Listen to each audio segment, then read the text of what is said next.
Vamos acompanhar a leitura. Talvez, para variar, vamos ler todos juntos. 1 Pedro, capítulo 2, versículos de 11 a 16. Na minha Bíblia está na página 278 do Novo Testamento. 1 Pedro, capítulo 2, versículos de 11 a 16.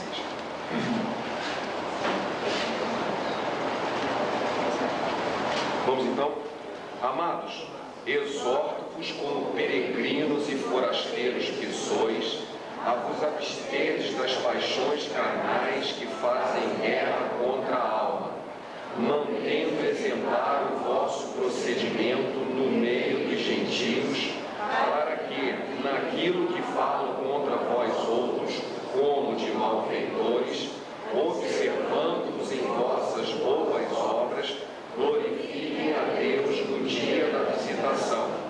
Sujeitai-vos a toda instituição humana por causa do Senhor, quer seja o rei como soberano, quer as autoridades como enviadas por ele, tanto para castigo dos malfeitores, como para louvor dos que praticam o bem, porque assim é a vontade de Deus, que pela prática do bem façais emudecer a ignorância dos insensatos, como níveis que sois, não usando todavia a liberdade por pretexto da malícia, mas vivendo como servos de Deus. Amém? Só até aqui, só o versículo 16, podem sentar. Esse texto ele fala muitas coisas a respeito do nosso procedimento.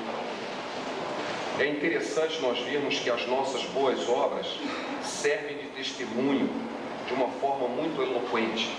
Nós falamos ontem que um dos motivos de que o testemunho no ambiente profissional é tão importante é o fato de que ele não se mostra apenas em palavras, mas ele tem que se expressar em atitudes.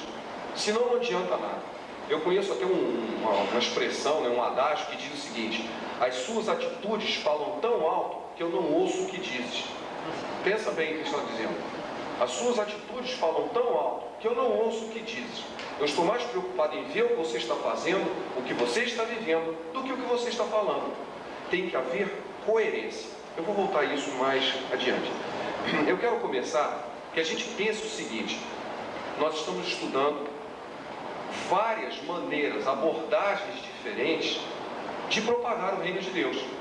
Uma delas, que não é a maneira convencional de colocar um ministério tempo integral de um pastor, um missionário, seja que nome estiver, para evangelizar e montar uma igreja, mas usar os profissionais que estão se deslocando, seja por um motivo normal, seja por perseguição, como diz o irmão Amin lá, que de repente ele é afastado, que pode ser uma derrota do ponto de vista humano, mas do ponto de vista divino faz parte do seu plano. Mas existem outras maneiras. E eu fico impressionado o seguinte: o testemunho profissional é uma maneira que tem uma característica muito interessante. Você, como, entre aspas, missionário, como agente de Deus no seu ambiente profissional, você não precisa se preocupar com o templo. Você nunca vai construir um templo lá. É o seu ambiente de trabalho. Não precisa marcar culto. Está todo mundo lá todo dia. Então não tem, é muito tranquilo. Eu falei até ontem de brincadeira, né? Eu tenho 4 classes. Isso é a melhor plateia que eu preciso ter. Porque eles têm que estar lá todo dia. E tem que estar mesmo, porque senão leva a falta, né? E se não comparecer a 75% dos cultos, vão ser reprovados. Então eles vêm e tem prova. Uma vez eu propus isso na escola dominical, a qual fui professor durante muitos anos. E se a gente fizesse uma prova com os membros aqui? Será que tem membro que passa a vida toda na escola dominical e passa? Porque eu acho que muitos seriam reprovados. Vão lá, como disse o irmão, lá espanar os bancos, né? Vão lustrar os bancos da igreja. Bom, então é uma característica muito interessante no ambiente de trabalho, porque você não tem certas preocupações. Onde eu vou me reunir? O que eu vou fazer? Como é que eu vou marcar a hora? Qual o interesse, viu, irmão, amigo, que eu vou dar aos amigos para eles virem? Não precisa, o interesse já está lá, é o salário no fim do mês. Eles vão estar lá todos os dias e vão estar. Queira, não goste de você, eu gosto de você, vai estar lá. Então essa preocupação não tem. Nós temos outras preocupações e com as quais eu quero falar para os irmãos hoje. Mais algumas coisas de introdução. Eu vou falar que a minha experiência pessoal, a minha observação pessoal como crente, colocando diante de Deus todas as experiências que venho tendo, vou contar algumas para os irmãos hoje.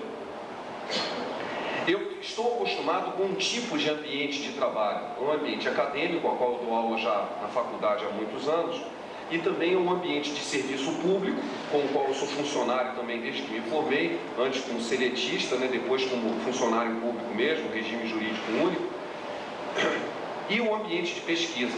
Evidente que esses ambientes eles têm características peculiares. Eles, por exemplo, não são como um ambiente de fábrica. Não é a mesma coisa e os enfoques, alguns são diferentes.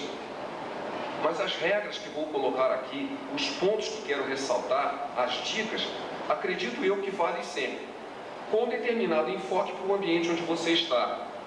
É evidente que a minha postura como pesquisador, como líder de um grupo de trabalho, é diferente quando eu estou na escola e sou o professor.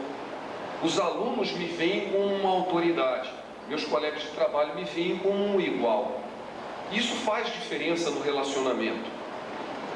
Diante dos alunos eu estou sempre em pé de frente e a minha palavra tem autoridade. Você fica quieto, cala a boca, porque eu estou falando, e o sujeito tem que ficar mesmo. Senão ele vai ter sanção. Numa discussão em ambiente de trabalho, o negócio às vezes esquenta, porque não é bem assim. Então, há diferenças de ambiente, há diferença de postura, mas você é o mesmo. Não existe o Valdemar professor e o Valdemar pesquisador, o Valdemar crente. Existe um único Valdemar, pelo menos eu tento que seja assim. Uma vez eu vi uma discussão política em que o Mário Covas, quando estava se candidatando à eleição, diziam que ele era um sujeito de muitas caras. Aí ele disse, não, eu tenho uma cara só. Aí alguém disse, mas é de pau. Eu não sei se a minha cara é uma só, pode ser de pau, mas é uma só. É melhor do que ter muitas, Bom, uma outra postura também muito interessante, que já foi, eu falei ontem, o Morninho tocou hoje de novo, e eu quero começar por aí. O problema do ambiente de trabalho, não o problema, uma outra virtude que a gente tem que pensar quando estamos no ambiente de trabalho, é que ali as pessoas estão desarmadas, elas são elas mesmas, inclusive você, deveria ser pelo menos. Não vivem o papel que a gente vive quando está diante do pastor, por exemplo. Muitas pessoas, não apenas os crentes, muitas pessoas, chega o seguinte, ele vai receber uma visita do pastor, ele recebe de uma forma diferente, porque assim, esse cara veio aqui preparado para me convencer, não é? Ele estudou tudo só para dizer o que eu não queria ouvir. Então o cara já põe o pé atrás, não, mas ele é posturas diferentes, e elas vivem um papel. De uma outra forma, a gente pode dizer que isso é hipocrisia, não é? Porque a hipócrita, que é a palavra grega, significa máscara. Era o que os artistas gregos usavam para expressar um sentimento. Foram os gregos que iniciaram o teatro. E eles faziam representações teatrais e usavam máscaras para expressar o sentimento. A essa máscara se chamava hipócrita, que é da onde veio a palavra hipócrita. É o indivíduo que põe uma máscara para fingir aquilo que não é, ou que não está sendo naquele momento. Então, primeiro ponto, não sei se é o primeiro, porque são tantos, eles não estão em ordem de prioridade, mas uma coisa muito importante é que nós temos que ser autênticos a nossa vida inteira. Em outras palavras, é preciso haver coerência entre aquilo que se crê, aquilo que se prega e aquilo que se faz, aquilo que se vive. Se qualquer uma dessas quebrar a cadeia, nós estamos sendo hipócritas. Nós não estamos sendo sinceros conosco, não estamos sendo sinceros com Deus, não estamos sendo sinceros com o nosso semelhante. Eu não posso tratar a minha família de uma maneira, aí quando o pastor chega, beijinhos e abraços, que maravilha, meu amorzinho, vem cá. Não tem condição. Por quê? Porque eu estou vivendo um jeito quando o pastor não está presente, de outro jeito quando o pastor está. Transportando isso para o ambiente de trabalho. Imaginem se eu vou e convido um colega para a igreja e ele chega e se puxa, como você se comporta diferente na igreja do que você se comporta aqui. Que triste isso, que ridículo isso. Ali eu sou um cara que só falo besteira, que só falo coisas inconvenientes, falo palavrão, conto piadas imorais, faço fofoca dos outros, debocho do erro dos outros. Uma pessoa, aí chega na igreja, meus irmãos, amém, Jesus, eu disse, mas peraí, ontem ele estava falando um outro negócio e agora ele está falando diferente, é outra pessoa? Isso é hipocrisia. Então a primeira coisa que nós temos que lembrar, em referência ao testemunho no ambiente de trabalho, é que tem que haver coerência. Nós não podemos ser hipócritas, nós não podemos ter uma postura na igreja e uma outra postura no ambiente de trabalho. Isso é hipocrisia. E, por mais eloquente que você seja, por mais esperto que você seja, se você prega o Evangelho no ambiente de trabalho e existe incoerência na sua vida, isso vai causar um escândalo logo, porque as pessoas vão ver o seguinte: você fala uma coisa aqui e lá fora você é outra. Na igreja você finge ser uma coisa, aqui você é outra. Isso não é possível, isso não cabe. Eu me lembro de um testemunho de um rapaz que era da APU e eles estavam planejando a festa de formatura e ele então propôs que houvesse não um culto ecumênico, mas um culto evangélico. E uma das moças que estavam participando daquela reunião, que era crente, disse: eu não quero não. Eu disse: mas por quê? Porque ela, todo mundo me conhece. O que ela quis dizer com isso? O que ela quis dizer com isso? Que o jeito que eles, colegas dela, viam-na, era diferente com o que ela se comportava na igreja, e ela tinha medo que isso viesse à luz, preferia deixar do jeito que está. Então, não vamos fazer um culto, sabe lá, se o pastor de repente me pede para orar, por exemplo, se eu, fulana que está orando, puxa, precisava ver o que ela contou semana passada, né? Incoerente, não pode, isso não é possível. Então nós temos que nos preocupar primeiro em ver coerência na nossa vida. Coerência não quer dizer que está tudo bonitinho, que todo mundo vai sorrir para você, um monte de gente vai te jogar pedra. Nós vamos ver isso, e é isso mesmo. Não quer dizer que, nossa, todo mundo, que bom que você é assim. Bom coisa nenhuma, você vai ser criticado pra caramba. Mas uma coisa não podem te acusar: que você é incoerente. Então, tudo bem, ele é uma coisa terrível aqui, mas ele também é lá. Pelo menos isso. Pelo menos isso. Porque esse negócio de estar certo ou errado depende do critério que o cara usa. Depende do critério que você está usando. Se eu uso o critério bíblico para o meu comportamento e as pessoas usam um critério do mundo, eles vão dizer que eu estou errado, que eu estou agindo de forma inconveniente, que eu sou maluco, que eu sou bobo. Mas isso é do ponto de vista deles. Do meu ponto de vista, eu sei o que estou fazendo. Então, o que é preciso mais tarde, nós vamos ver aqui, é passar essa ideia para eles. Bom, então esse é o primeiro ponto, assim, genérico, de comportamento, de postura, de atitude que o indivíduo tem que ter. Agora, vamos olhar o ambiente de trabalho. Item 0. Você está sendo observado. Não sei o quê? Será que tem... Eu não sei quantos já leram aquele livro 1984, de George Orwell, em que em 1934 o cara já postulava que ia haver câmeras secretas filmando as pessoas, e as pessoas iam ser tomadas conta pelos agentes do governo e tal. Bom, não vem ao caso. Mas a ideia é assim: será que tem uma câmera me vendo aqui, ou então tem um olho de Deus que está ouvindo todo mundo? Não falando nada disso. Os seus colegas de trabalho estão me observando, com muitos propósitos, alguns bons, alguns ruins, mas eles estão lhe observando. Seu chefe também, seus subordinados também, seus iguais também. Você está sendo observado. Você não está percebendo. Às vezes você até percebe, mas de modo geral você não percebe. Você acha que... Eu, por exemplo, costumo trabalhar numa sala em que eu faço questão de manter a porta fechada, e eu quase passo horas ali dentro, trancado, e nem vê que eu estou presente. Estou fazendo o meu trabalho lá, porque esse é o meu trabalho. Eu fecho a porta porque no corredor fica um bandão de gente que ganha dinheiro do governo sem fazer nada, nos corredores conversando. E eu, como testemunho, sou contra isso. Se eu estou sendo pago para trabalhar, fecho a porta. Feira é lá fora, aqui dentro é o ambiente de trabalho.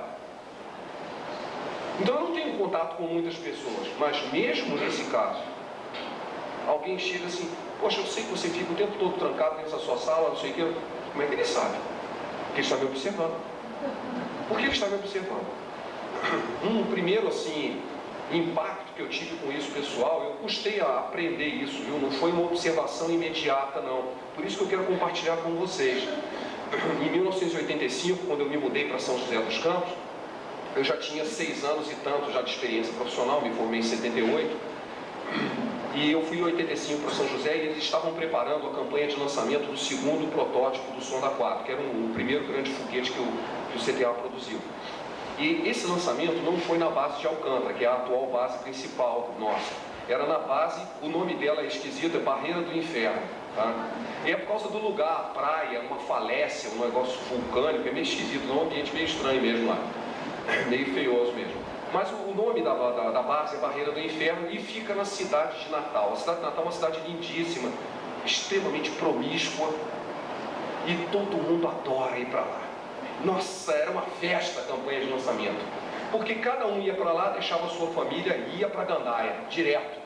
Alugavam casas, que a campanha de lançamento durava 3, 4 meses, o indivíduo não tinha um hotel na base de lançamento, eu fiquei no hotel o tempo todo, as pessoas alugavam uma casa na praia, a Praia da Ponta Negra, que é a mais famosa da região, e ficavam lá.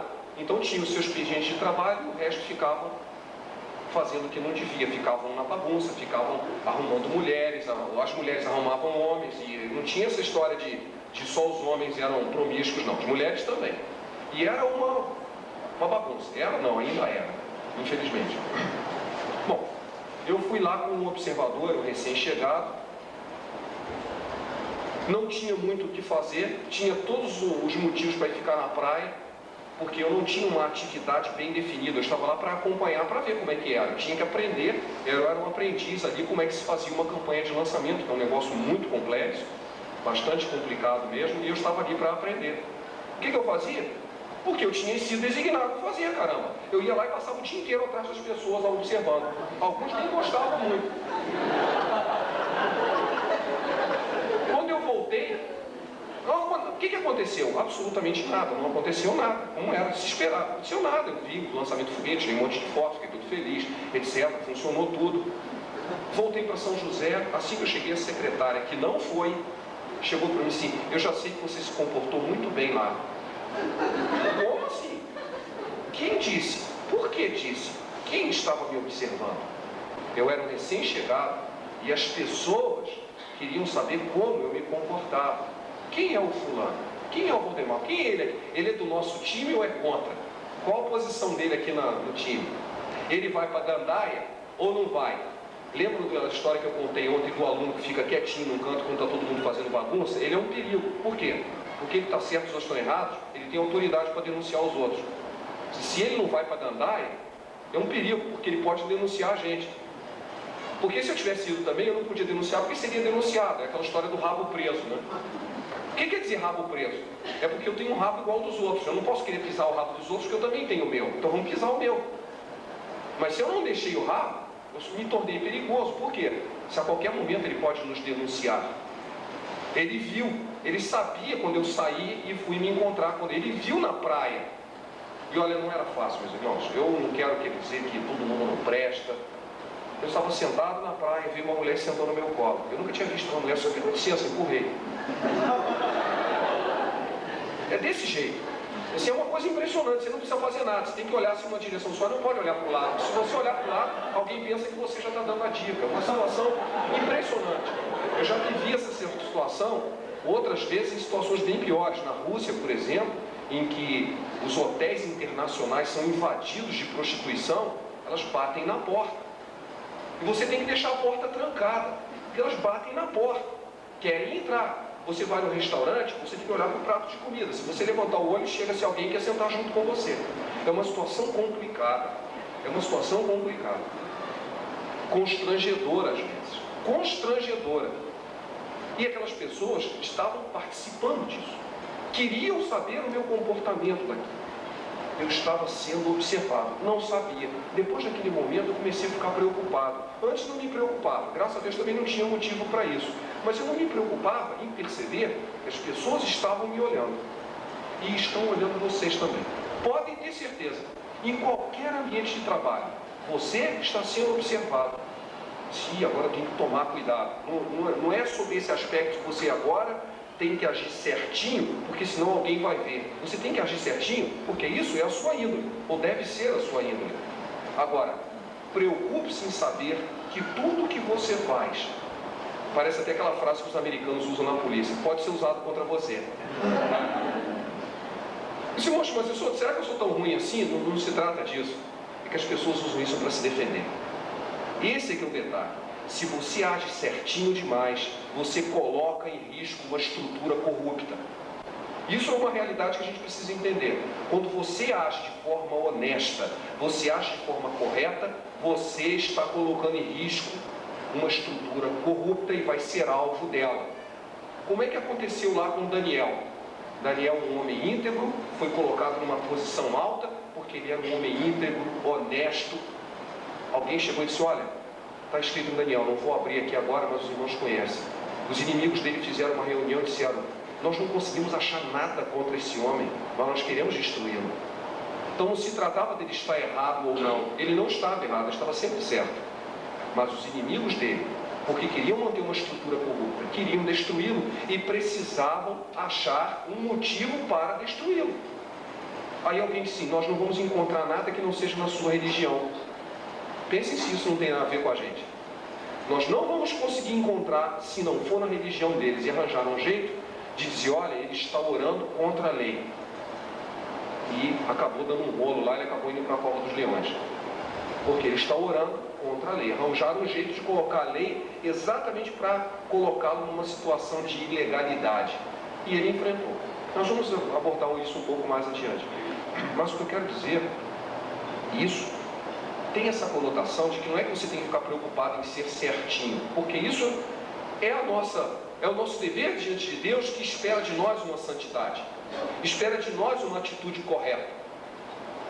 Mas eu quero acrescentar coisas que vocês precisam estar atentos. Você está sendo observado. As pessoas que mais tarde vão ser alvos de um evangelismo eficiente vão olhar com bons olhos.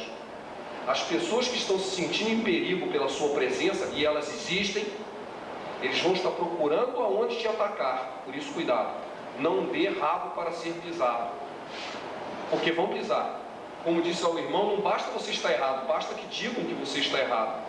Isso não precisa ser verdade, mas não deixe sequer dizer, você vai ter que se defender, mesmo que isso não seja verdade. Então esteja preparado para isso.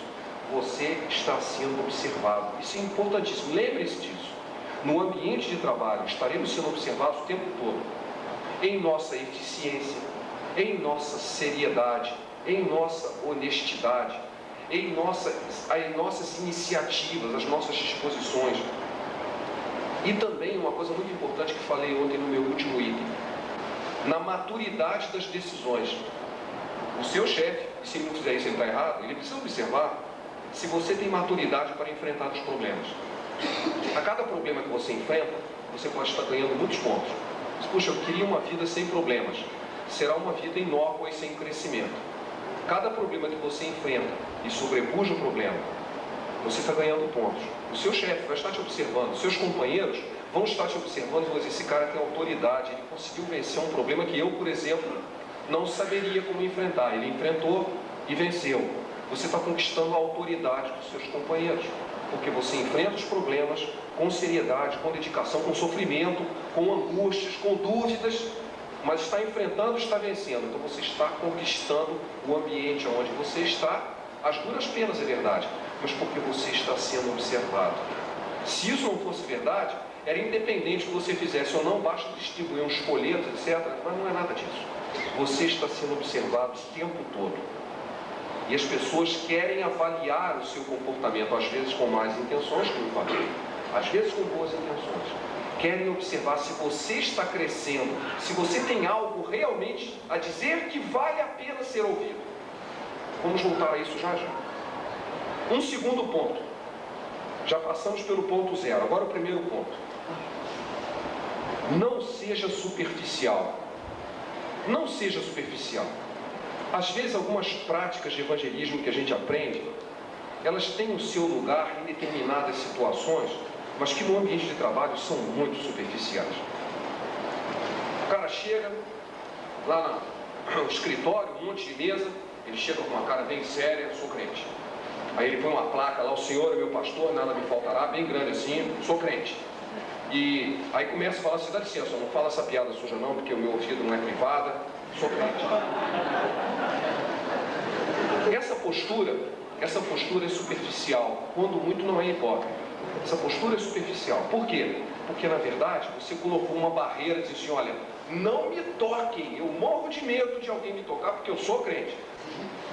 E eu tenho que ser crente. Se alguém me tocar, sabe lá o que eu vou fazer. Então vocês ficam longe eu sou crente.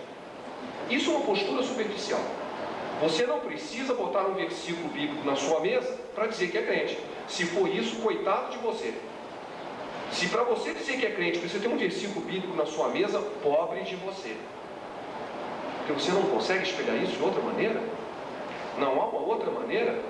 Como é que diz a Bíblia que os crentes eram reconhecidos? Pelo amor que tinham pelos outros, pelas atitudes. Eles não tinham versículo, não havia imprensa naquela época, né?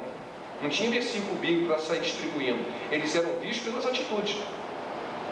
Até pelo sorriso, pela maneira com que encaram uma tristeza, pela maneira com que sobrepujam um problema, com que encaram uma vicissitude, uma derrota. É assim que se vê que o cara é crente. Muito bem.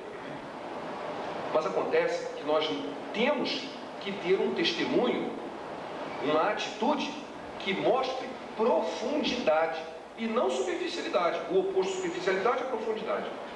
O testemunho morno não tem cabimento. Aquilo que eu falei ontem, o sujeito que quer ficar em cima do muro. Por que ficar em cima do muro?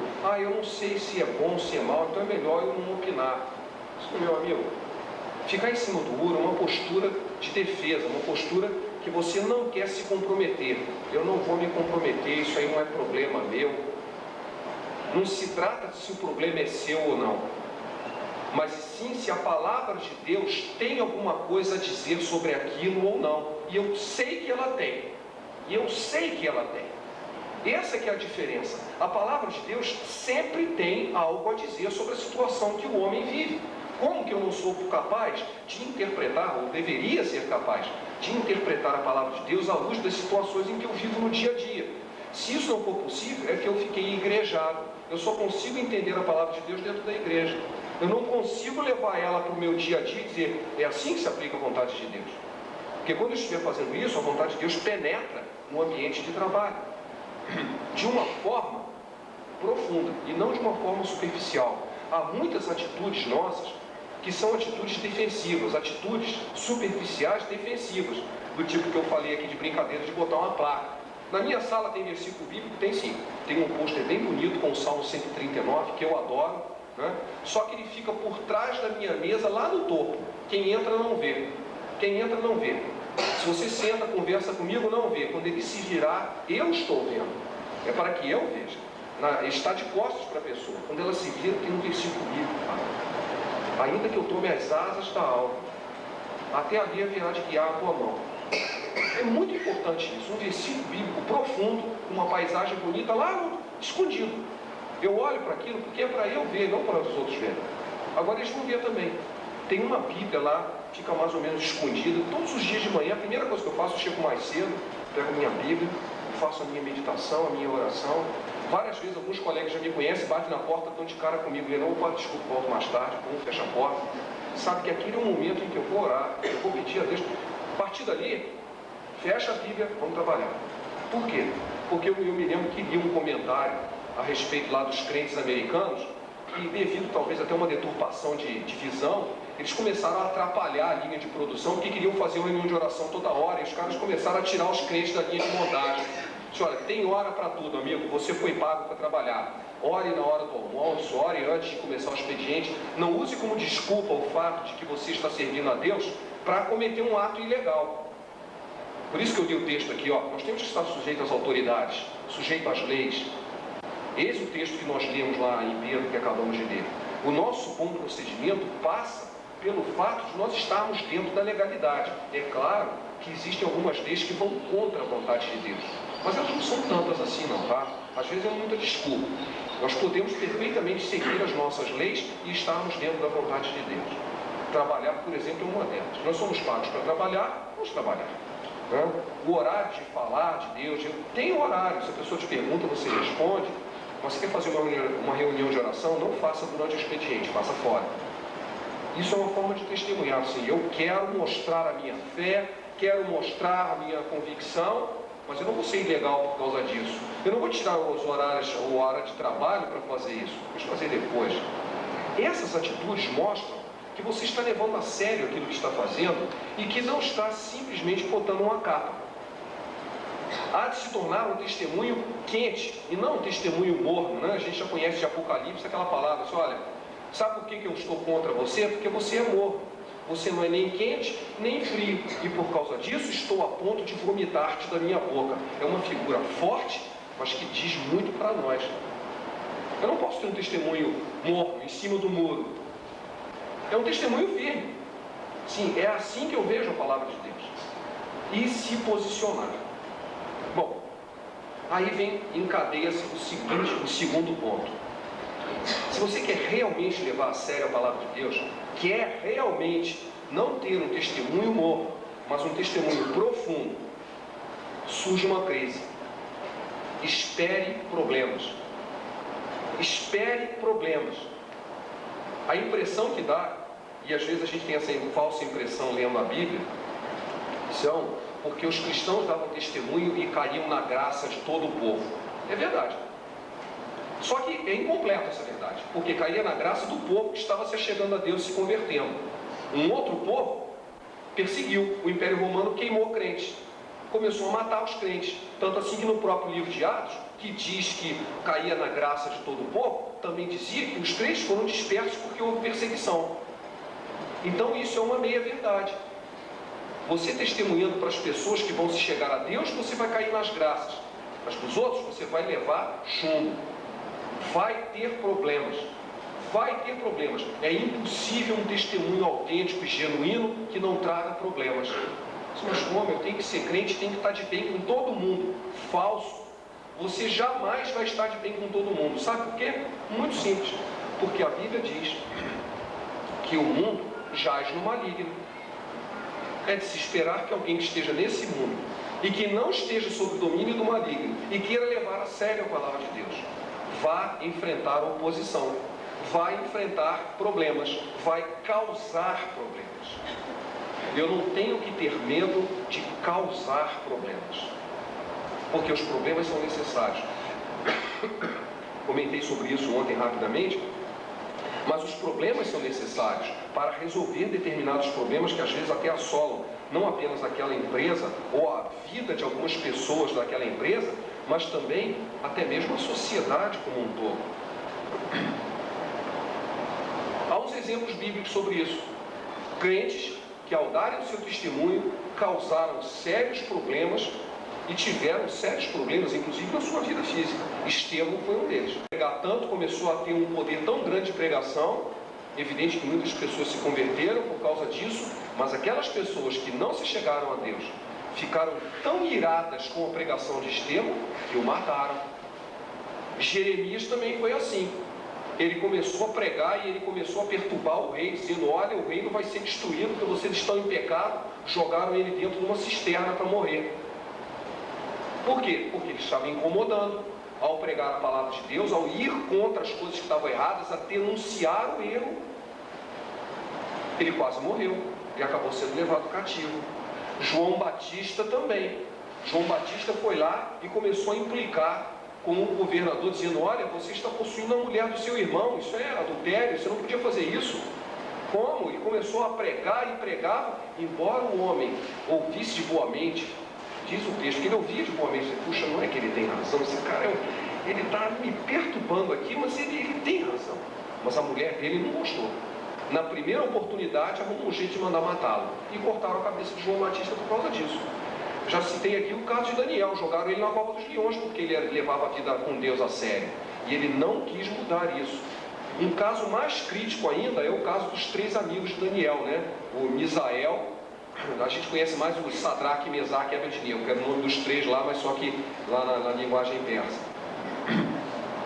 O que aconteceu com eles? Eles continuavam servindo a Deus, apesar disso, ir contra um decreto do imperador, e por isso foram jogados no fogo.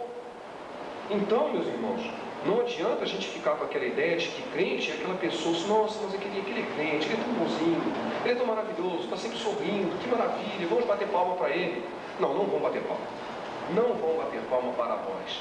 Um crente que está num mundo entregue a Satanás não vai receber aplausos. Talvez de alguns, mas a maioria vai dar vai. Por quê? Porque isso está incomodando, isso está indo contrário a uma estrutura corrupta e que mais cedo ou mais tarde acaba mal. Tem que acabar mal. Mas há uma vitória para isso aí. Nós vamos ver mais adiante algumas coisas sobre isso. horas em que as coisas começam a esquentar, é que você vai ter a grande oportunidade de mostrar o quão o Evangelho é profundo na sua vida. Porque na hora em que você é confrontado com um problema, você vai ter que optar: continuar na postura em que você está ou voltar atrás. Continuar fazendo e insistindo naquilo que você julga certo, ou dar o braço a torcer e dizer: tudo bem, vamos deixar como está para ver como é que fica. É nessas horas é que os seus critérios vão mostrar que aquilo que você crê não está só da boca para fora. Porque eu pergunto assim: não, o que é a atitude? O que é a atitude afinal? Se eu critiquei aqui o fato de que o cara não deve apenas botar um versículo sobre a mesa, dizer que não quer ouvir palavrão, dizer que ele é crente e não sei o quê, bom, mas então qual que é a postura? A postura verdadeira em que o sujeito vai ver, o povo vai ver que o Evangelho é sério na sua vida, é quando você está enfrentando um problema por causa da sua fé. Se olha, você crê isso e isso te causou um grande problema, o que você faz agora? Você vai dizer: olha, deixa quieto, pode deixar que depois eu resolvo. Não é assim. Eu cito o exemplo dos amigos de Daniel, que falei agora. Não vou ler aqui para a gente não gastar tanto tempo com isso. Temos outras coisas para falar. Como é que foi o caso dos amigos de Daniel? Eles serviam a Deus, não adoravam ídolos, mas estavam vivendo num povo pagão, que adorava ídolos. Só que o motivo de tudo isso, na verdade, era um motivo político-administrativo. Havia uma disputa de poder. Quem os denunciou foram seus iguais, que eram governadores. Por quê? Não estavam gostando deles. Eles eram sérios demais, eram certinhos demais. Deus estava abençoando a vida daqueles homens. Temos que destruí-lo. Como é que nós vamos fazer? Vamos arrumar um pretexto contra eles. Ah, eles não adoram o ídolo que o imperador mandou fazer. O rei mandou fazer um ídolo e eles não estão adorando, porque isso representa algo contrário à sua fé. Ótimo. Essa é a hora. Rei, tem 3 caras lá que não fazem caso de ti. Você vai ser desmoralizado, rei. Eles são teus governadores, né? A gente pode dizer aqui no governo brasileiro, são cargos de confiança. São seus cargos de confiança. Ganham altos salários. Estão nos incomodando, mas isso eles não falaram. Tem altos salários e eles não se obedecem. Você mandou fazer uma espada, se recusaram. O rei ficou cheio de orgulho, e isso é um perigo. A gente sabe que foi o orgulho que derrubou Satanás. Ele se encheu de orgulho, se encheu os 3. Eu sei que eles são bons governadores, são sérios, mas isso não vai acontecer comigo. Uma ordem minha não pode ser desobedecida. Vem cá, eu sei que vocês 3 são muito sérios, mas não pode ser desse jeito. Vocês têm que adorar o ídolo. Afinal de contas, é só se curvar quando a trombeta tocar. Depois fica tudo bem, aí depois vocês podem continuar adorando Jeová, não tem problema. Talvez alguns crentes abrasileirados, porque abrasileirados é uma característica nossa, aqui bem brasileira, de dar jeitinho. Só dá uma ajoelhadinha e depois pede perdão. Não é verdade? O que é que tem? Mas vai dar uma ajoelhadinha, depois você chega lá e faz um jejum, pede perdão. Vai fazer caso, vai criar tumulto só porque o rei disse para você adorar uma estátua e você sabe que isso é proibido diante de Deus, que ele não quer que adore uma estátua. Para com isso, rapaz. Você está querendo ser mais real que o rei? Quantos conselhos a gente já ouviu parecido com isso na nossa vida profissional? E precisa ser colocado. Vai doer? Vai doer em mim também. O mesmo critério, eu já tenho dito isso para alguns amigos que às vezes me criticam, você fala muito, você está arrumando um maior problema. Você não devia estar se metendo nisso, não é da sua conta, você é assim. Está causando problema na nossa nação, é da conta de todos nós. Mas você desse jeito está causando, eu digo o seguinte, olha, a mesma postura pessoal e profissional que já me causou um monte de problemas, já me tirou de todos eles. Pensem nisso. Como há coerência, a mesma postura profissional que já me fez entrar em uma porção de problemas. Já fui até ameaçado de pancada por um coronel lá uma vez. Ele ligou para mim e disse que ele disse um palavrão mesmo. Eu vou te encher de... E falou todo o resto que tinha direito. Me disse que eu não era homem. Você não é homem? Eu disse, eu sou homem, eu assinei embaixo. Meu nome está aí, pode ver que eu assinei embaixo da parte que eu mandei para o senhor. Ele não gostou nem um pouco. A mesma postura que levou a todo tipo de problemas me tirou deles, porque havia coerência. E quando você está calcado na palavra de Deus, há uma força irresistível O Evangelho de Lucas diz uma frase que frequentemente tem sido verdade na minha vida. Diz, olha, porque Deus, o Espírito Santo, vai colocar palavras na sua boca, a qual ninguém poderá resistir, a todos quantos se vos opuserem. É o que está escrito em Lucas. É uma promessa de Deus. Aquele que está representando a Deus, está colocando a sua vida em risco, está colocando a sua profissão em risco, colocando a sua imagem em risco. Arranja um monte de encrencas. Mas a palavra tem uma promessa. Você é o meu emissário. Você vai estar ali na hora do vamos ver. O Espírito Santo vai estar junto com você. E você vai ter boca e sabedoria, a qual ninguém vai poder resistir. E isso tem acontecido. Isso realmente é verdade. Voltando ao que eu estava falando. É nessas horas em que os verdadeiros critérios do cristão vão sobressair e vão mostrar que você é crente mesmo. Não é o folheto que está na sua mesa. Não é a Bíblia que está na sua mesa. Mas é a atitude que você toma diante de um problema. Vejam o que os amigos de Daniel fizeram. Quando disse, olha, eu sou o dono da vida e da morte aqui, disse o rei. Posso mandar matar vocês agora. Ali um buraco cheio de fogo que eu vou jogar vocês ali dentro. Está ali, bem diante de vocês. Não é fé não, é realidade. Tem um buraco ali cheio de fogo, eu vou mandar jogar vocês lá dentro. Vocês só precisam, por favor, dobra o joelho aqui, é só rapidinho, depois você pede desculpa. Não, rei, o nosso Deus em quem a gente crê, Ele pode me livrar da sua mão. Ele pode. Agora, se Ele vai fazer isso, depende dEle. Cabe a Ele decidir. O que cabe a nós? Nós não vamos adorar. A nós cabe obedecer. E nós não vamos adorar. Não importa o que você faça. Ele pegou e jogou os caras no fogo. Já é? Pum, jogou eles lá dentro. O fogo foi aquecido tão forte que o rei ficou tão irado, mandou aquecer tanto fogo, que os guardas que levaram os 3 lá morreram junto com eles. Quer dizer, eles não morreram, mas os guardas morreram. E há na Bíblia uma passagem muito interessante. Deve ter sido um fenômeno lá. Na verdade eles tropeçaram, mas o fogo estava só na frente e caiu lá atrás, o fogo não queimou. Nada disso. O texto diz que foi um milagre tão forte que a roupa deles não pegou fogo e nem estava cheirando a fumaça. Foi milagre mesmo. Um milagre mesmo. E o rei mesmo disse, mas eu tinha jogado 3, eu estou vendo 4. E um deles não é como um homem, é como um filho dos deuses. Deus havia enviado o seu anjo lá e disse, olha, o negócio é o seguinte, esses aqui estão sob a minha proteção. Você não vai fazer o que você quer. Quando eles saíram, qual foi o decreto que o rei fez?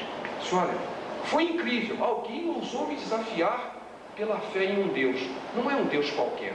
É curioso que o rei não se converteu, mas ele admitiu de uma fé genuína num Deus verdadeiro. E ele disse, olha, não há nenhum Deus que possa salvar como esse, eu nunca tinha visto isso. Eu fico impressionado como esse rei, presenciando isso tudo, não se converteu. Mas é verdade, mas ele reconheceu, esse Deus é realmente incrível. E fez um decreto dizendo, olha, ninguém mais vai desafiar ao Deus de Israel, ao Jeová. Ninguém vai. Por quê? Por que ele conseguiu tomar essa atitude? Porque 3 homens foram as últimas consequências para dizer, eu sou crente. E isso não vai acontecer enquanto eu estiver aqui. É duro pensar isso, mas é só nessas horas, é só nessa hora de briga, de luta, de clinch mesmo, se puxa, realmente, aquele cara ali crê numa coisa diferente. A vida dele não é igual a minha. A fé dele não é igual a minha. Eu espero que não diga a igreja dele não é igual a minha, porque eu não estou falando de igreja, eu estou falando de fé. A fé dele é diferente. Ele foi até as últimas consequências e não se importou. O rei disse, eles não se importaram. Tinham uma fé, acreditavam naquilo que era certo e foram até o fim. E foram mesmo. É nessas horas, meus irmãos, que as pessoas vão ver que realmente o nosso testemunho é para valer. Ele não é um testemunho para levar a gente para a igreja. Porque algumas pessoas pensam isso. Ele está querendo me levar para a igreja dele. Está querendo que eu ajude a sustentar o pastor. Alguma vez eu ouvi mais uma vez. Está querendo que eu ajude a sustentar o pastor dele com dinheiro. Quer me levar para a igreja. Quando o indivíduo vê uma atitude como essa na nossa vida, ele vai pensar diferente. Não tem nada a ver com a igreja, muito menos com o pastor. É uma fé que ele tem para com Deus. Que coisa estranha isso, eu não consigo compreender. Mas é real, está diante de mim. É aquela pessoa que eu vejo no meu dia a dia, igualzinha a mim, com defeitos. Ele fica nervoso, ele às vezes fica bravo, ele às vezes erra, comete erros, mas admite que erra. Às vezes fica nervoso, às vezes fica triste, é igualzinho a mim. mas há uma diferença fundamental. A fé dele é outra, muito diferente, com reações diferentes. Aí nós começamos a ter um verdadeiro testemunho, não um testemunho, mas um testemunho. Porque testemunho é aquele que quando chega na hora, dá para trás. Sim, era até a hora que deixou de ser, né? Quando as coisas apertaram, deu a volta e voltou atrás e caiu. Infelizmente amou mais o mundo, como Demas, né? Aparece lá um dos obreiros lá que amou mais as coisas do presente e foram embora. Há um outro ponto nessa hora aqui que vale a pena, eu ia deixar para o último, mas eu quero ressaltar agora, porque creio mesmo que talvez seja a hora. Há uma coisa muito importante. Eu vou contar mais alguns exemplos práticos que eu vivi na minha vida, mas há uma coisa que eu preciso dizer muito claro para os irmãos. Nós não estamos sozinhos. Nós não estamos sozinhos. Essa obra, a qual eu estou desafiando a todos a se engajarem, ela não é nossa. Ela é de Jesus, ela é de Deus. E Jesus disse uma coisa muito certa e que não era condicional. Está no Evangelho de João, ele disse: eu não vos deixarei órfãos. A gente pode até pensar que eu estou sozinho aqui, não estou. Eu não estou. De alguma maneira invisível, de alguma maneira misteriosa, eu não sei se tem um monte de anjo em volta de mim ou não. Eu não sei se eu estou brilhando aos olhos de algum iluminado. Eu não sei de nada disso. Mas eu sei que Deus está comigo. Porque eu estou, me coloquei em sua vontade. Eu estou aqui como instrumento de Deus. Vai doer, vai ser uma confusão danada. Muitas vezes eu vou errar, mas eu estou aqui para ser usado por ti.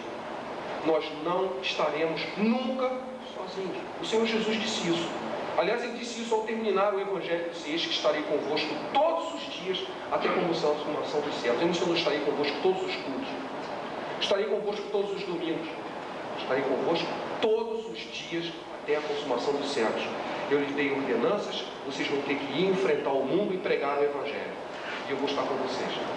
E a maneira que se prega o Evangelho na vida profissional, dessa maneira, um testemunho autêntico, um testemunho de luta, um testemunho que envolve inclusive a segurança pessoal.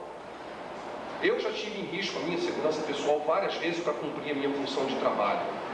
Já coloquei em risco as minhas próprias finanças para assumir uma postura profissional e dizer: eu não aceito isso, eu me demito. Eu já fiz isso uma vez, quando estava dando aula na Universidade de Taubaté.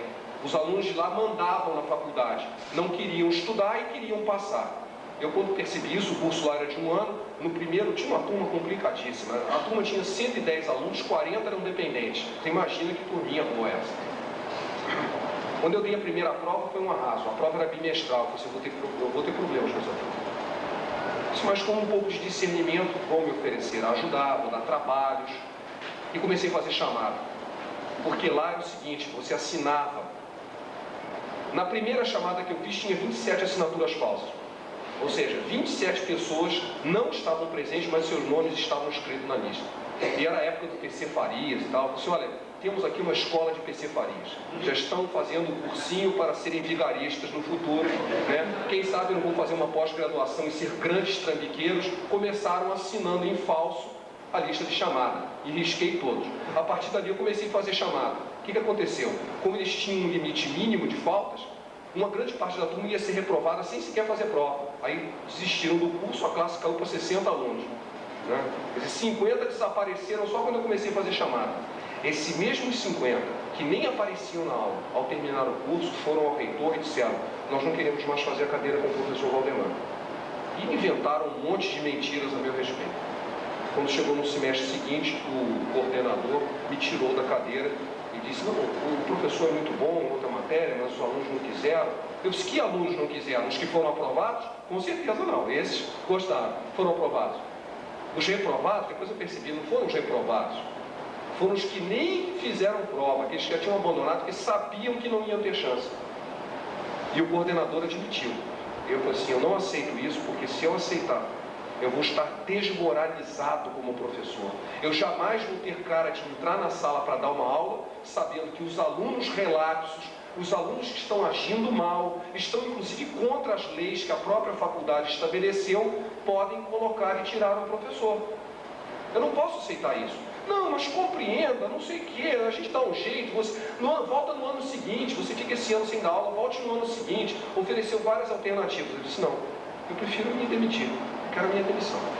Isso causou uma perda salarial quase 50% em mim, foi um problema, um prejuízo grande. Falei isso para ele. Isso vai representar para mim um problema financeiro grande, se eu não for aceitar. E eu não voltei mais lá, simplesmente não voltei mais. Tive mais uma conversa por telefone com ele. E foi curioso, porque esse homem chegou para mim e disse: Valdemar, o seu conceito comigo subiu ainda mais. Ele já era alto e subiu ainda mais pelo que você fez. Ou seja, ele sabia que os alunos estavam errados, mas tinham que atender a outros interesses financeiros da faculdade.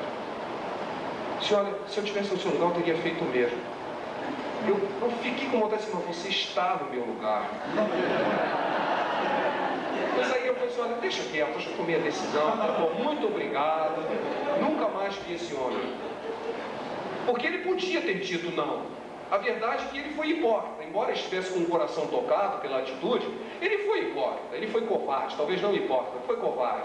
Porque ele fez uma coisa que ele sabia que estava errado e assinou embaixo. Nós nunca podemos fazer isso. Como crente no trabalho, nunca usine uma peça que você sabe que está errada. Nunca venda um produto que você sabe que está errado. Nunca assine um documento que você sabe que é injusto. Nunca faça isso. Porque é dali que vai nascer o verdadeiro testemunho. Eu disse: não, eu aceito o prejuízo, eu vou assumir o prejuízo, não quero. 1 ano e meio depois, a mão de Deus veio e falou assim: o negócio é o seguinte, parecido com o que o pastor Fred contou aqui. Alguém chegou? Não é? Se não é, pode ser.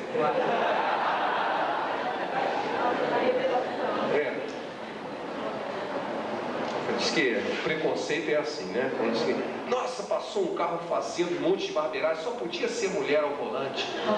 Aí eu disse: mas não era uma mulher, um homem, pois dirigia como uma mulher.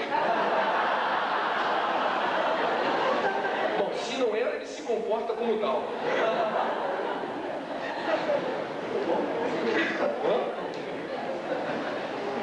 Chegou uma colega de trabalho e disse: Valdemar, você não quer trabalhar em Mogi? Eu disse: muito longe. Eu disse: não é não, a gente se acostuma, é 1 hora de ônibus e tal.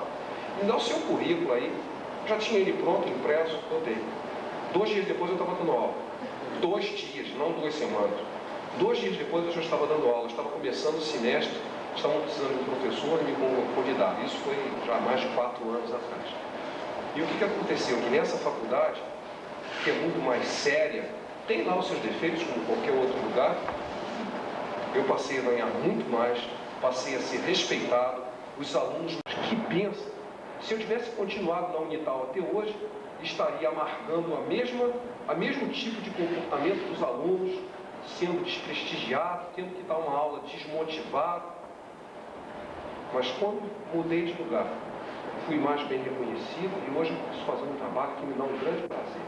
Quer dizer, no fundo a história está sempre evoluindo e o Senhor está sendo fiel aos seus servos. Nós não estamos sozinhos. Volta a esse ponto. Quando você tiver que enfrentar um problema, mas eu não sei o que fazer, não tem problema não. Não é esse o problema. Não é se você sabe ou não sabe o que fazer. É você confiar ou não que Deus vai te conduzir. Esse é o detalhe. Mesmo que dê errado, ninguém está dizendo que você vai agir sempre certo, que vai tomar decisões maravilhosas e que isso vai mudar o mundo. Eu estou dizendo: confie em Deus. O trabalho é dele. E mais cedo ou mais tarde você vai ver que de alguma forma Deus estava te usando. Mesmo quando as coisas aparentemente para nossos olhos estão dando errado. Numa certa época da minha vida, e Deus fala muito a gente desse jeito. Você sente na sua mente que Deus colocou uma palavra lá, e ela normalmente vem 2 vezes, viu? Igualzinho que tem na Bíblia. Quando Deus chama alguém, ele chama 2 vezes. Moisés, Abraão. Quando ele fala, normalmente vem 2 vezes. Eu não sei bem porquê, mas é assim. Já aconteceu comigo e na Bíblia também está assim. Uma vez eu estava orando muito angustiado sobre um problema e eu não tinha solução para ele. Na verdade, eu nem sei que solução teve, porque passou e a vida foi em frente. E veio uma coisa na minha mente assim: você não confia em mim? Se eu não gostei. Para falar a verdade, eu não gostei. E veio de novo: mas você não confia em mim? Eu queria uma resposta, mas a resposta foi uma pergunta: você não confia em mim? A resposta foi uma pergunta: você não confia em mim? Continue. Não queira uma resposta. Não há resposta para você agora. Continue. O que eu tenho para você agora não compreenderás, só depois, disse o Senhor Jesus. Se muitas vezes acontece isso na nossa vida, continue. Você não está sozinho. Tem alguma coisa enrolada na sua vida? Se for devido a um pecado, desenrole. Se não for, continue. Pode ser que seja isso mesmo. Vamos enfrentar usando critérios bíblicos. Não tenhamos medo de colocar a nossa fé em prática, no sentido de colocar em desafio aquilo que nós cremos. Porque o Senhor vai estar conosco. Como um último ponto, é preciso dizer uma coisa. Saiba o que está fazendo e por quê. Nenhuma atitude pode ser inconsequente. Porque às vezes você fica assim muito animado, né? Não tome nenhuma atitude temperamental. Saiba o que está fazendo e por quê. Se você vai ter que tomar uma atitude que você sabe que vai dar rolo, que você sabe que vai dar chabu, né? Na linguagem coloquial, né?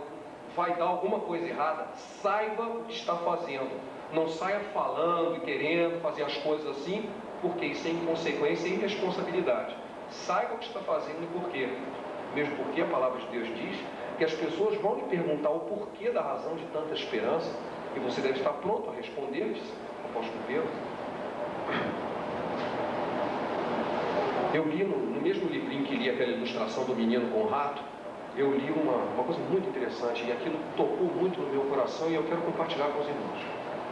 A nossa postura diante daquilo que a gente chama de pecadores, um bêbado, um drogado, um viciado, um aidético, um pecador, qualquer que seja, que a gente considera pecador, nós nos sentimos muito à vontade de falar do Evangelho.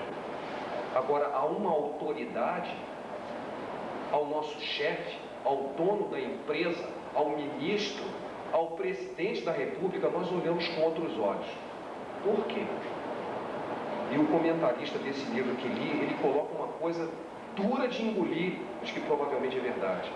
Sempre que aos outros a gente se considera superior a eles. Por isso que é mais fácil falar aos pobres pecadores. Eu que sou um salvo, eu vou ministrar ao pobre pecador que está caído no pecado, precisa do meu amparo, da minha bênção. Agora, quando o sujeito é mais forte do que eu, ou às vezes tem um status mais elevado do que eu, ou ele manda em mim, ele está acima de mim, ele é mais importante do que eu, ele é mais poderoso do que eu olho com um olhar um tanto submisso. Eu digo assim, quem sabe ser? Como quem sabe ser? Diante dos olhos de Deus, nós todos somos iguais. Todos somos iguais. Desde o peão da fábrica, a mulher que varre o banheiro, até o diretor da empresa, nós somos todos iguais.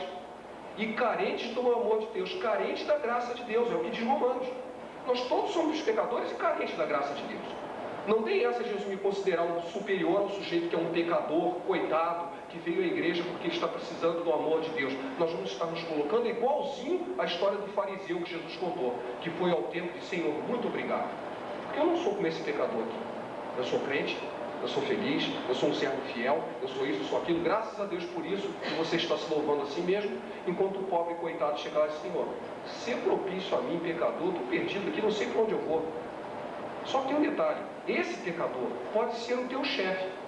Esse pecador pode ser o dono da empresa, que apesar de estar de terno, apesar de estar de BMW, apesar de ter uma postura enorme, de ter um séquito de puxa-sacos, né, um monte de gente em volta,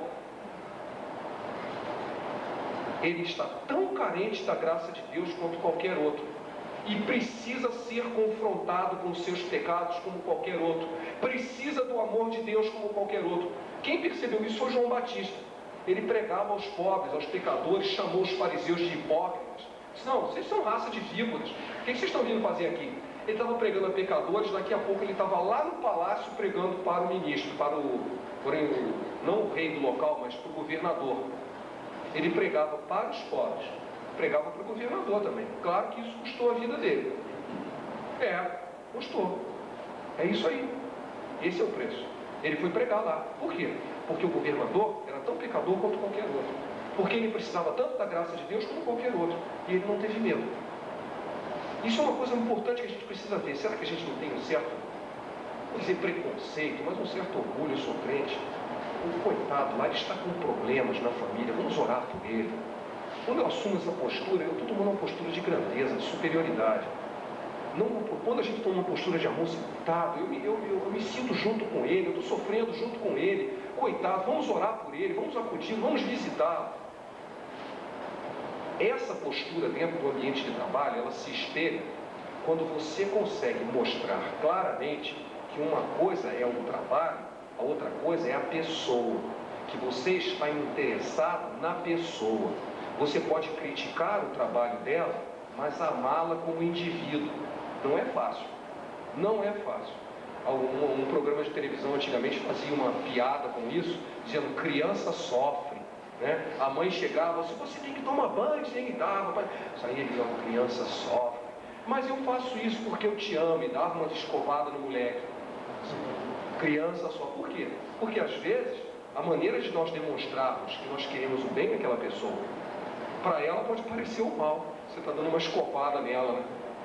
Mas eu quero o seu progresso, eu quero o seu bem, eu quero impedir que você piore. Então nós precisamos, no nosso ambiente de trabalho, demonstrar afeto pelas pessoas. Afeto pelas pessoas. Interesse. Interesse. Como é que está a sua família? E aquele problema com o seu filho? O meu chefe está passando esse problema e tem sido uma maneira de chegar perto dele para falar do Evangelho. Porque, curioso, ele foi uma das poucas pessoas com quem ele compartilhou. Ele tem um filho único, né? E o filho dele está dando um monte de problemas. O filho dele tem 16 anos, que é bem próximo do meu. Por que você não traz ele lá na reunião de jovens que tem lá na minha igreja? Ah, ele não gosta de igreja, não sei e tal. De vez em quando, assim, como é que está seu filho? Ah, ele não passou de ano, ele teve que repetir, eu tive que trocar ele de escola. Esse mesmo indivíduo, de vez em quando, eu quebro o maior pau com ele numa reunião lá de trabalho. Mas é um quebra-pau profissional. Eu estou discutindo assuntos técnicos, posturas profissionais. Terminou ali, a gente vai para o cafezinho, seja, como é que está seu filho? Como é que está você? É uma coisa muito clara. Uma coisa é o ambiente de trabalho em que você está trabalhando, executando uma função técnica. Não é por causa de um parafuso que saiu torto que eu vou ficar com ódio do cara. Aquilo é um parafuso torto, ele fica na fábrica. Eu estou interessado na vida daquele homem. Isso precisa ficar bem claro. Nós temos interesse pela vida das pessoas e não apenas pelo trabalho.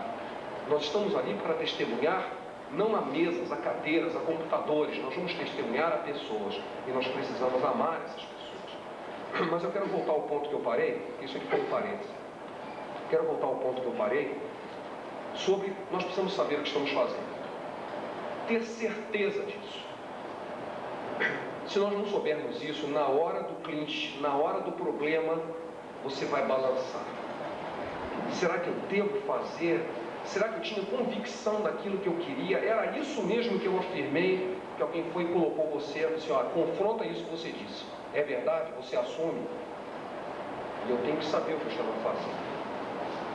Então é muito importante que no nosso ambiente profissional a gente saiba colocar essa postura e, ao tomar uma atitude, saiba o que está fazendo. Não faça atitudes impensadas, atitudes responsáveis, e depois assuma ela até as últimas consequências. Até as últimas consequências mesmo. Levei a Bíblia, essa Bíblia aqui mesmo, foi essa mesmo.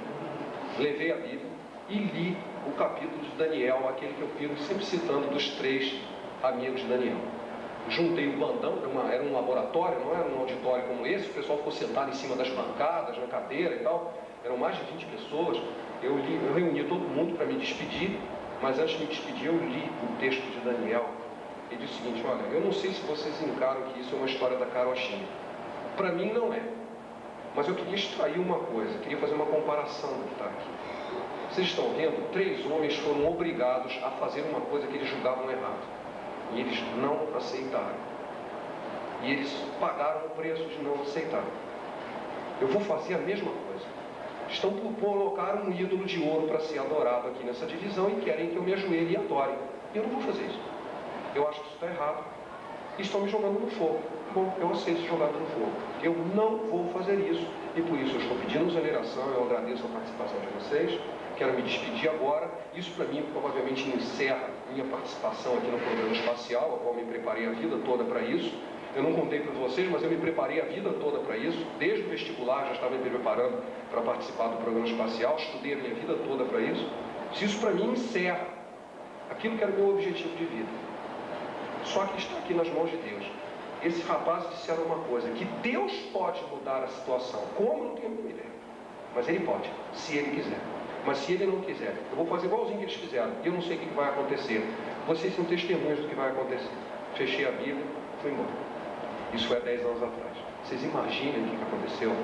Olha, foram momentos de muita tristeza. Naquele mesmo dia, eu encostei o carro à tarde. Eu tinha um Passat desse de 3 portas velho, né? Botei todos os meus livros dentro do Passat. Naquela época ele já era velho, imagina agora, né? Se ainda não tivesse. Botei todos os livros, esvaziei a sala inteirinha. No dia seguinte eu voltei lá na terça-feira, entreguei a chave à secretária e não voltei mais. Levei o carro todinho, montei a minha estante, um monte de livros que eu tenho centenas de livros, né? Montei aquele monte de livros lá e fui para um outro prédio. Meus irmãos, foram momentos de muita dificuldade. Eu chorei muitas vezes sozinho lá, diante da minha Bíblia, e orei: Senhor, por que está acontecendo isso? Por que isso, tanta injustiça está acontecendo? Alguns amigos, né, esses mais chegados, iam lá me visitar, assim, prestando condolências, coitado. Aí eu pegava ali a Bíblia com eles, né? E eu ficava o dia inteiro lá sentado, lendo, orando. Hoje, quando eu olho, isso foi a maior bênção que eu já tive na minha vida. Foi a maior bênção que eu já tive na minha vida. Foram momentos de grande luta com Deus. Vocês não imaginam o que aconteceu depois. Isso foi em novembro de 88. Em março de 89, 5 meses depois, o chefe da divisão pediu demissão e voltou para trabalhar na Embraer. Ele já era da Embraer, tinha saído da Embraer, foi para lá, pediu demissão e voltou. Quem assumiu a chefia da divisão, um homem muito esquisito, a qual eu não tinha contado, agora eu vou contar, era um sujeito fechadão, sério, ninguém gostava dele, era um cara assim meio antipático, vivia calado. Alguns meses antes de todo esse episódio acontecer, a minha sala era de alvenaria. Hoje em dia ela não é mais, ela é de eucatex, mas ela é de paredes assim, então você podia conversar livremente sem que as outras pessoas ouvissem. Um certo dia à tarde eu estava trabalhando e entra esse homem, eu não tinha intimidade com ele, eu o conhecia só de vista. Ele entrou na minha sala, começou a andar igual um urso, assim, pra lá e pra cá, igual um urso numa jaula. Eu olhei, o que está acontecendo? Não tinha intimidade nenhuma com ele. Esse homem entra aqui, ele disse: Valdemar, eu estou muito nervoso, está acontecendo um problema muito grave na minha vida e eu preciso de alguém que me ajude, eu preciso desabafar, e você é a única pessoa íntegra que eu vejo aqui. Eu disse: nossa, coisa, né? Por que ele é a única pessoa? Porque ele está me observando. Aquele episódio, número 1, item 0. Há anos ele vinha me observando. Na hora que ele precisou, ele veio a mim. E ele compartilhou comigo um problema muito grave que estava ocorrendo na vida dele. O que eu fiz? O que podia fazer? Peguei a Bíblia, orei com ele, convidei ele para ir à igreja, falei de Jesus para ele, falei do Evangelho e pude acompanhá-lo ao longo daquela dificuldade. Foi um problema muito grave, ele teve muita coragem de enfrentar o problema, solucionou ao menos parcialmente, depois mais tarde eu acho até que o problema teve alguma solução. O episódio passou e desapareceu. Este homem assumiu a chefia da divisão. Primeira posição dele, fez uma enquete por escrito com todas as pessoas da divisão para saber como está a divisão. E apareceu até dos amigos da eminência parda, ele como inimigo número 1. Detalhe, primeira coisa que o cara fez, cortou a cabeça do primeiro, sai, tirou o cargo dele. O cara chiou, reclamou, você já fez o que tinha que fazer, afastou ele do cargo. E ele começou a ter problemas com um rapaz que tinha me substituído, que era um rapaz problemático, tinha uma série de problemas pessoais. Daqui a pouco ele falou assim: vou trazer o Valdemar de volta. Nossa, foi a guerra, porque o eminência parda ainda estava lá. Disse: se ele voltar, eu me demito, esse cara é um cara terrível. Começou a falar mal de mim. Foi ele que fez isso, foi ele que fez aquilo, ele vai destruir a tua carreira, ele é uma pessoa horrível. Falou. Você pode falar o que você quiser, eu vou trazer de volta. Bom, a briga entre eles demorou. Em junho daquele ano, eu fui convidado formalmente a voltar numa posição superior a onde eu estava. E o cara foi rebaixado. Olha, foi uma coisa impressionante. Por quê? Imagine qual foi a primeira coisa que eu fiz. Reuni todo mundo, com a Bíblia de novo. Vocês lembram daquele capítulo? Eu saí do fogo. Eu voltei. Não com um ar de exaltação, de arrogância ou de orgulho, mas com muita humildade, com uma alegria muito grande, sabendo que a partir dali as dificuldades iam ser maiores, porque agora o fogo ia vir mais grosso, realmente veio. Isso foi uma vitória muito grande. E o que eu fiz naqueles 9 meses de desterro? Terminei a minha tese de doutorado. Foi isso que eu fiz. Quando eu voltei doutor. Isso foi terrível, né? Porque se o cara já não gostava de mim, ficou pior ainda, né? E até hoje ele briga comigo. Até hoje, nós temos brigas até hoje. Ele ainda continua lá numa posição assim mais inofensiva, mas até hoje ele briga comigo. Mas o impacto foi terrível. Mas na vida daquelas pessoas, na minha própria vida, foi extremamente edificante. Porque foi muito difícil. Foi muito difícil você ter que contrastar tudo aquilo que você tinha como objetivo de vida, e o objetivo de vida sempre tinha sido trabalhar no programa espacial. Talvez com um sonho de adolescente, não era adolescente, tinha aquele Jornada nas Estrelas, Perdido no Espaço, Túnel do Tempo, aqueles filmes que hoje em dia passam em preto e branco, e todo mundo gosta de, ou sei lá que gosta dele. Eu tinha 14 anos quando o homem pisou na Lua, né? Então essas coisas tocam o coração, e eu pensei, eu vou trabalhar na área espacial. Eu queria ser astronauta, hoje em dia não dá, né? Nem quero, mesmo que se pudesse, eu não queria hoje. Mas eu queria trabalhar, me preparei a vida toda. De repente você está diante do seguinte, olha, tudo que você tem a fazer para obedecer a um homem que tem uma atitude ímpia, que está exigindo de você uma coisa errada, e em troca você vai perder todo o seu sonho. Senão, mas vale o que está na Bíblia. Aquele que peita esse tipo de coisa, diz assim, não, eu vou até as últimas consequências naquilo que eu acredito, sabendo que não estou sozinho, eu tenho as promessas de Deus junto comigo. Uma vez eu fiz isso, exatamente isso, foi uma dificuldade terrível. Quero compartilhar isso, fazer um parênteses. Logo, eu me formei no dia 13 de dezembro, meu pai morreu no dia 10 de janeiro, menos de um mês depois. E foi uma coisa assim terrível, foi surpreendente, doeu no coração. Minha mãe passou muito mal, foi um ano horroroso na minha vida, por causa disso. Poucos meses depois, eu recebo a notícia que meu irmão estava com câncer. Era o meu único irmão e tinha 4 filhos, sendo que o mais novo era recém-nascido. Senhor, o que será de mim? Senhor, o que será de mim? Eu estou aqui sozinho, comecei a trabalhar agora, não era casado ainda naquela época, casei alguns meses depois. Sim, eu vou ter que sustentar essa família toda, esse bandão todo aqui, né? Minha mãe, minha cunhada, o que eu vou fazer? E naquele dia eu tinha ligado para a Maria, e ela já tinha me dado a notícia que ela tinha tido o resultado do exame, ele tinha linfoma de Hodgkin, é um tipo de tumor que atravessa os vasos linfáticos. E eu vim para casa na Kombi, tomava Kombi, e vinha e eu questionei exatamente isso que eu vim questionando anos mais tarde. Eu fiquei pensando, se eu dou aula tantos anos na escola dominical, falo tantas vezes que Deus consola, que Deus faz, que Deus acontece, tudo de boca. Agora está na hora de fazer valer. Eu estou super nervoso, não tem ninguém aqui, eu estou sozinho, a conta está cheia de gente, ninguém sabe o que eu estou passando. E eu não sei o que fazer. A situação é muito grave, eu tenho um problema enorme na minha frente, bem real, e eu não sei o que fazer. E o pior de tudo, eu vou chegar em casa e vou dar de cara com a minha mãe que está esperando a resposta. Como é que eu vou dizer para ela? Só tem 2 filhos, seu marido acaba de falecer e o seu filho está com câncer. O que eu vou fazer? Foi difícil, foi mais ou menos 1 hora de viagem, né, que eu saía da Restinga da Marambaia, onde ficava o centro de teste do Exército, ia para minha casa de Kombi, para depois ir para o seminário à noite, era uma loucura aquilo. E eu vim orando, Senhor, o que eu faço? Os pensamentos se desanuviaram na cabeça, eu nem sei mais o que eu pensei, mas foi uma coisa muito estranha. Quando eu cheguei em casa, que eu vi o carro da minha mãe, estava parado na porta do prédio, mas já está lá, né? Que eu entrei, que eu dei de cara com ela, de repente eu percebi que eu estava muito calmo. Já não era mais eu, era diferente. Eu a abracei, nós chorando juntos, mas eu estava muito calmo. O Senhor estava respondendo, estava ministrando. Ele estava lá. Ele estava lá. Eu não sei como, mas ele estava lá. Aqueles momentos que eu passei em 88, 89, ele estava lá. O tempo todo ele estava lá.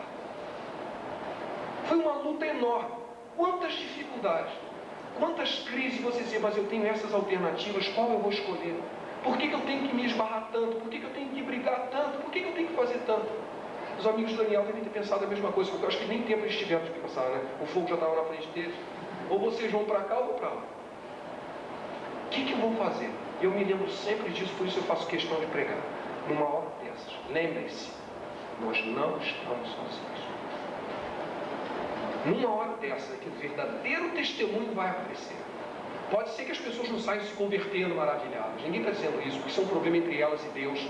A conversão é um problema entre a pessoa e Deus, não é um problema meu.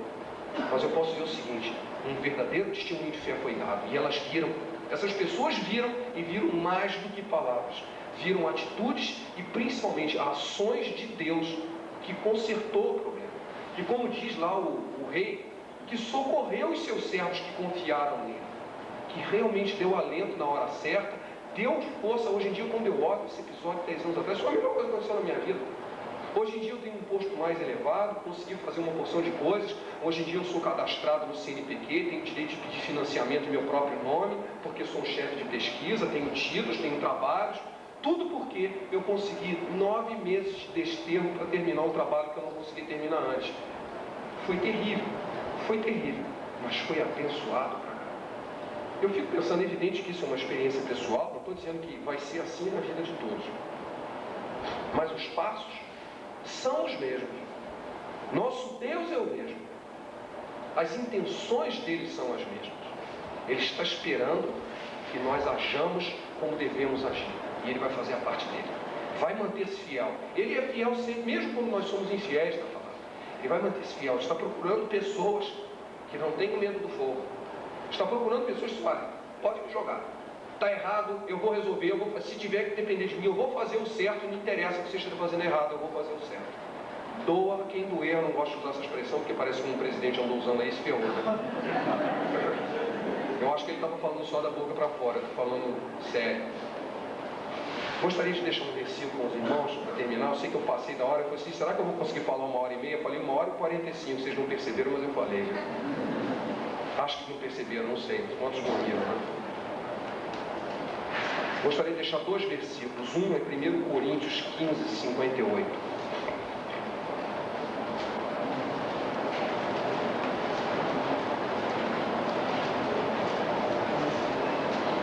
Coríntios 15, 58.